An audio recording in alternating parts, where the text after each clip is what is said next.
Hello friends, एक बार फिर हम लोग आ गए हैं आपके सामने शालिनी संवाद में। आपका स्वागत करते हैं और happy friendship day to you all and happy friendship day to Shraddha to you. Same to you, same to you. तो दोस्तों, लाइफ जब आपके सामने चुनौतियां रखती हैं तो आप उसके आगे झुक जाएं या फिर अपना रास्ता खुद बनाएं।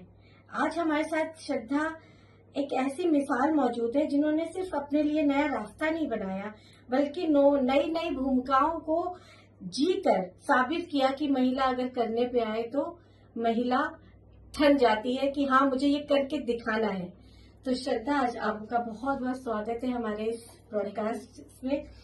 तो श्रद्धा, आप अपने बारे में थोड़ा सा कुछ बताइए कि आप कैसे आपने ये रास्ते चुने, कैसे आपके पास ऐसी चुनौतियां आई, प्लीज।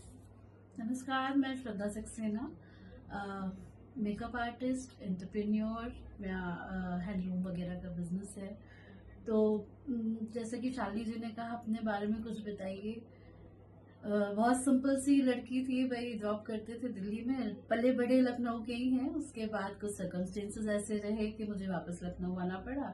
दोनों बेटों की रिस्पॉन्सिबिलिटी, फादर अकेले थे क्योंकि मदर बहुत पहले एक्सपायर हो गई थी।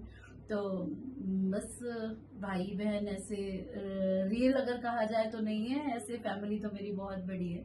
तो बस इसलिए यहाँ वापस आना पड़ा और सारी चीजें करके धीरे धीरे अपना वर्क स्टार्ट किया और करते करते आज यहाँ बैठे हैं शालिनी जी के स्टूडियो में।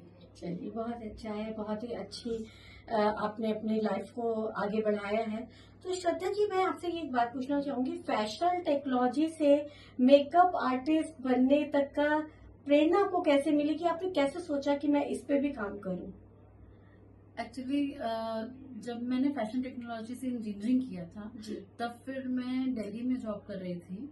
तो उस टाइम पे बड़ा क्रिएटिव काम क्योंकि रहता है डिजाइनर का जी, कि जी, आप जी। वर्क करना है, नेक्स्ट ईयर क्या फैशन रहेगा, क्या आपको नई डिजाइन्स निकालने हैं। तो बड़ा क्रिएटिव काम करने का मन करता था। माइंड भी बड़ा क्रिएटिव है।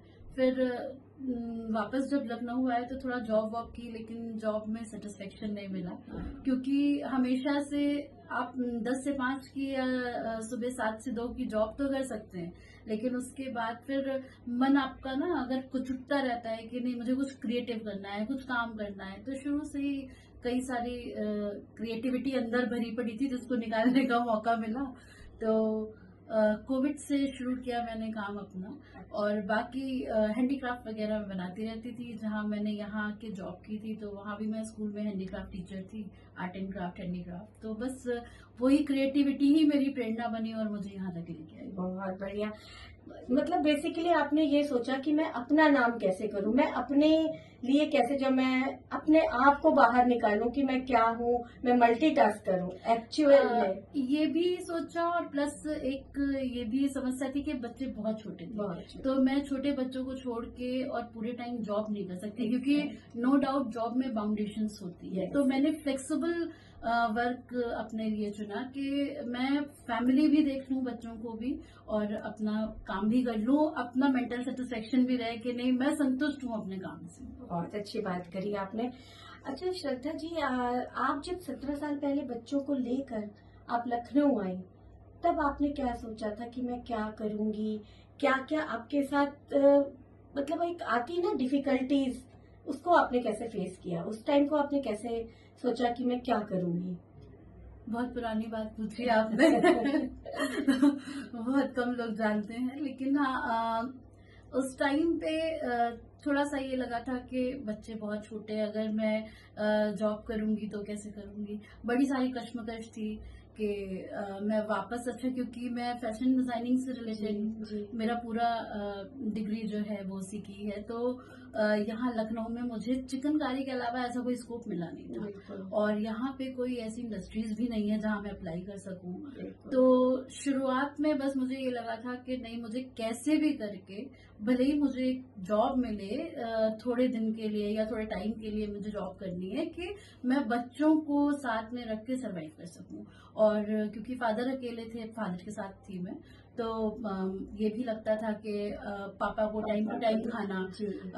जब अब मम्मी नहीं थी तो फिर रिस्पॉन्सिबिलिटी मेरी ज्यादा थी, और कोई चाइल्ड पापा के थे नहीं। ओके। तो ये भी लगा कि नहीं, उनको खाना देना। फिर दो बार पापा का एक्सीडेंट हुआ, तो ऑन बेड रहे, तो भी मुझे कई सारी चीजें मैनेज करनी पड़ी। डिफिकल्टी तो रही, लेकिन हाँ ये है कि ईश्वर का इतना साथ रहा कि हिम्मत देते रहे और मैं काम करती रही। बहुत अच्छी बात करी। जो एक कहावत नहीं है कि आसानी से नौका पार नहीं होती नहीं है। होती। तो श्रद्धा जी, अच्छा, कोविड का जब टाइम आया, सबके लिए इतना मुश्किल भरा था, बिजनेस ठप हो रहे थे और लोगों का जीवन रुक सा गया था, लाइफ एक मतलब स्टॉप लग गया था।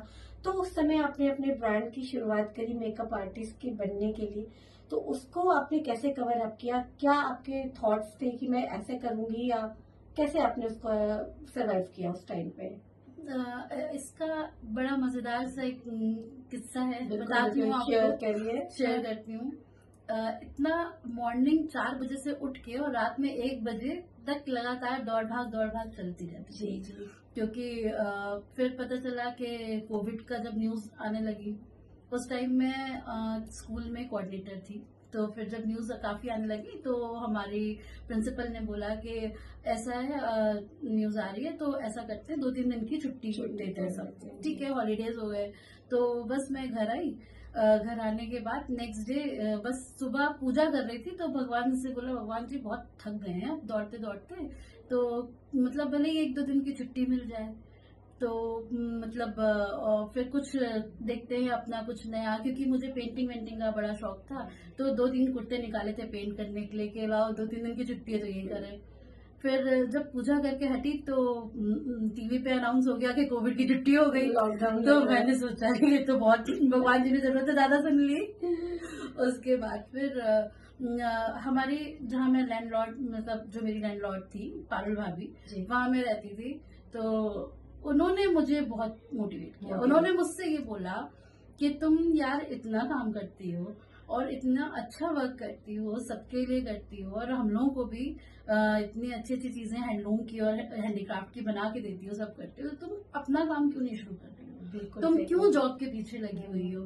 तो उनसे ऐसे डिस्कशन हुआ, तो बोली कि मैं तुम्हारी जगह होती तो नहीं करती, कि मैं ये एक सैलरी इनकम पे रहूं और तुम्हारे हाथ में इतना हुनर है, इतना करती हो, तो तुम जी। अपनी बिजनेस स्टार्ट करो, अपना काम करो, मैं हम लोग सपोर्ट करेंगे।